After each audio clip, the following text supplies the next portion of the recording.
दामाद ने किया बेटे जैसा काम। किचन में काम कर रही है काव्या अचानक रोने लगी। सुनकर सास भाग कर आई। क्या हुआ बहू, क्यों रो रही है?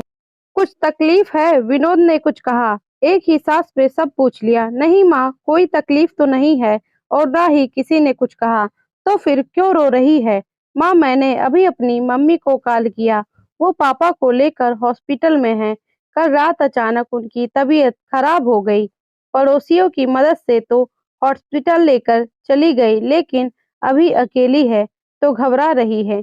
मेरी बहन भी घर पर नहीं है। अरे समधन जी को कम से कम एक कॉल तो करना चाहिए।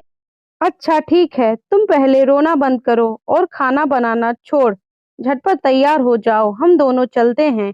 पर मम्मी मुझे आने से मना कर रही है। क्यों मना कर रही है? मुसीबत के समय नहीं जाएंगे तो कब जाएंगे? चलो जल्दी तैयार हो जाओ। भैया गैस बंद कर झटपट चेंज किया और दोनों सास बहू हॉस्पिटल के लिए निकल गईं। रास्ते भर काव्या सोच रही थी कि पति को भी कॉल कर बता दूं, साथ में आ जाएंगे तो अच्छा रहेगा।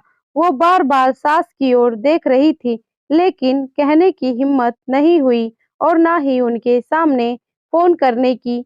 वो कई बार सास को दिखाकर फोन पर्स से निकालती और देखकर रख देती, पर सासू माँ ने कुछ नहीं कहा तो चुपचाप हॉस्पिटल जाना ही ठीक समझी। हॉस्पिटल में पापा को देखते ही रो पड़ी। पापा, अब कैसी है तबीयत आपकी? और आपने मुझे बताया क्यों नहीं? इतना जल्दी पराया कर दिया। हाँ समधन जी, आपको कम से कम एक कॉल तो कर देना चाहिए। इतनी जल्दी आप हमें भी भूल जाएंगी, यकीन नहीं होता। हमने क्या कहा था कि ये आप भी आपकी बेटी है। आपका पूरा अधिकार है इस पर, और हम सुख दुख में साथ हैं, तो फिर क्यों नहीं याद किया? समदन ने कहा तो काव्या की माँ को झटके में बात याद आ गई। अभी 1 महीना पहले बेटी की शादी हुई है।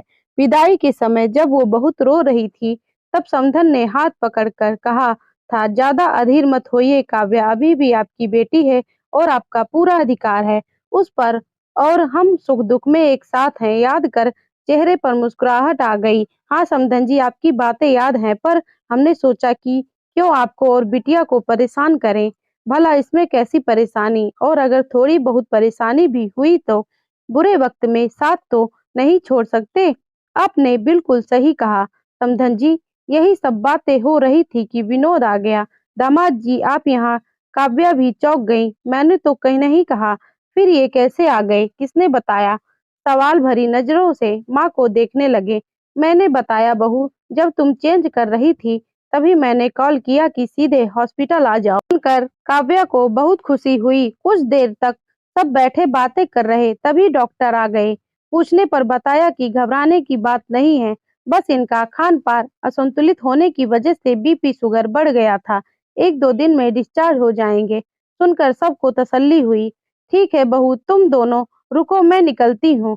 माँ, अरे हाँ, तुम और विनोद रुक जाओ, मैं अकेली जा रही हूँ। सास ने काव्या की बात पूरा करने से पहले ही कहा। समदत जी, आप अकेले कैसे जाएंगी? काव्या और दामाद जी भी साथ चले आएंगे, और वैसे भी डॉक्टर ने कहा बस 1-2 दिन की ही बात है, तो दोनों को रुकने की जरूरत नहीं। फिर दामाद जी को ऑफिस भी जाना होता है, और दोनों यहाँ रह गए तो आप अकेली कैसे रहेंगी? समधन जी, आप इतना क्यों परेशान हो रही हैं? भले ही 1-2 दिन की बात है, लेकिन आपके साथ रहेंगे तो आप दोनों की भी हिम्मत बनी रहेगी। और रही बात मेरी, तो 1 महीने पहले बहू आई है। इससे पहले तो मैं सालों से अकेली ही थी। बेटा शहर में और मैं घर में, तो जहाँ इतने वर्ष रह गई तो 1-2 दिन रहने में कोई परेशानी नहीं होगी। तो इसे रुकने दीजिए और इसे अपना बेटा ही समझें। कोई ज़रूरत हो, परेशानी हो तो आप बेझिझक बता सकती हैं। हाँ मम्मी, चिंता मत करिए, मैं छुट्टी की अर्जी डाल कर आया हूँ। इतनी अच्छी बातें सुनकर काव्या दोनों माँ बेटी की आंखें छलछला गईं। समधन जी, बहुत किस्मत वाली हूँ मैं, और मेरी बेटी भी जो इतने अच्छे घर में गई। मेरे जीवन का वो सबसे खूबसूरत पल था जब आपका बेटा मेरे घर में दामाद बनकर आया, और आज भी जब आपने इतनी अच्छी बातें कही कि इसे अपना बेटा ही समझे, मैं सच में धन्य हो गई। इतना अच्छा दामाद और बेटी का इतना सुंदर ससुराल पाकर। काव्या की माँ ने हाथ जोड़ते हुए कहा, समधन जी, सालों से अकेली रहती आई हूँ और अकेले ही बेटे को पाला है, इसलिए हर माँ का दुख अच्छे से जानती हूँ, कहते हुए दोनों समधन एक दूसरे के गले लग गईं। तो दोस्तों, हमें कहानी से यही सीख मिलती है कि हमें हर किसी व्यक्ति के सुख दुख में काम आना चाहिए। तो दोस्तों, ये कहानी मेरी कैसी लगी? अगर अच्छी लगी हो तो प्लीज चैनल को सब्सक्राइब और लाइक करना ना भूलें। Thank you.